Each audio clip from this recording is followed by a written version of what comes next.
Government shutdown or government get down? Government shutdown? Does this mean the police are taking a staycation along with the COINTELHOs, the popos, the ICE agents, the prison guards, and the park rangers? Will they leave us alone? Government shutdown or government you were never down? From EBT to ICE, not sure how much this incarceral nation will ever mean to me. Closed or open, us po folks always dealing with the hater nation. Today's podcast from a Poverty Skola goes out to all us confused, settler colonized, stolen and incarcerated, criminalized poor people on this occupied indigenous territory they call Amerikkklan. I ain't really sure how to feel. But what I do know is when I tried to file for my EBT, a.k.a. my food stamps, a.k.a. the little tiny crumb that us poor people get from a scarcity model that this Amerikkklan government is built on. And just to be real, what's a scarcity model? How little can we give you to sort of make sure you don't rise up and overthrow us versus what do you need to survive and thrive? I'm not sure how much I'll even be able to get. So I went in to apply for my EBT. That's my food stamps. That's the government crumb. Anywhere between $100 to $200 in quote-unquote food allowance, which gives us a steady diet of GMO-filled foods that makes sure that we have a straight beeline to more Western industrial medical complex hell, a.k.a. diabetes, heart disease, high blood pressure, dialysis, and on the list goes to all the other illnesses that we attribute and know are part of our poor people diet and not having no dough. And again, in this occupied territory where somehow organic food is now considered bougie food and poor people food is what you get at the corner store. So went in to apply and sorry, we can't help you. So I think that, if I'm lucky, I'll get the food kicked down from the Poor People Savior Complex, nonprofit industrial complex, and be happy that I get that, going back to the bread lines and the food lines when this country was more transparently a global South nation where only 1% of the population had all of the resources hoarded, and the rest of us were left to scrabble. But we there again, yeah. Maybe we were never out of there. I know for poor people, for indigenous peoples, for enslaved peoples, it really ain't that different. And so I'm kind of confused how to feel. Because, I don't got my EBT, which means I'm hungry. And to all my fellow poverty scholars, that's real.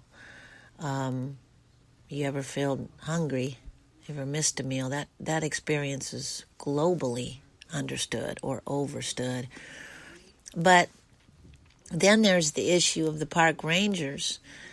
And when I have my tent, I ain't going to be seen, like reported from one of our Ruthless Radio reporters for Poor News Network, all this last 2 weeks since the so-called government shutdown. They haven't gotten harassed. They haven't gotten moved or swept.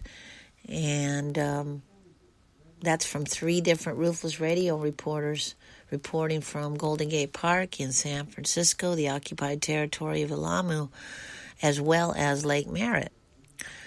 So maybe I should feel good about the government shutdown. Maybe that really just means that that's less incarceration when we try to be living self-determination. Similarly, apparently they aren't paying the ICE agents either, so these false colonizer borders aren't really being patrolled in the same order. Yeah, because what is a government shutdown when there never was a government lift up? It's a hard one. Similarly, with some folk who are in housing, reporting from Los Angeles, Ruthless Radio, they're saying that the project housing or public housing, the little tiny bit that's left, because there really hardly isn't any, they basically got rid of it. If you don't already know, check in on previous podcasts from a Poverty Scholar to find out how they decimated the public housing system in Amerikkklan. But the few that there are, they're not getting police harassed either. At the same time, never fear. Privatization is here, right? So maybe this is just a chance for the private KKK corporations to step in as they already have. Meanwhile, the towing of poor people's homes and cars is alive and well by the gangster-run tow yards that are privatized. The ticketing by the roads that have been stolen and privatized and turned into a commodity are still in full effect. So once again, government shutdown or government never was down. Going back to, kind of the concepts that we're trying to relearn and reteach ourselves in our own self-determination, maybe it makes us think more deeply about trying to grow our own food. Of course, not that we can if we don't even have any land.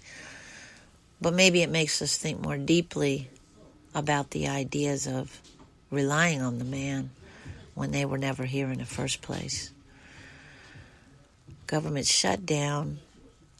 Government never was down. Not sure I understand that one. Going back to the New Deal, which was there just for white widows of war veterans, the deserving poor. There used to actually some moment for a tiny second be a thought that maybe the U.S. Amerikkklan government was actually going to support its people.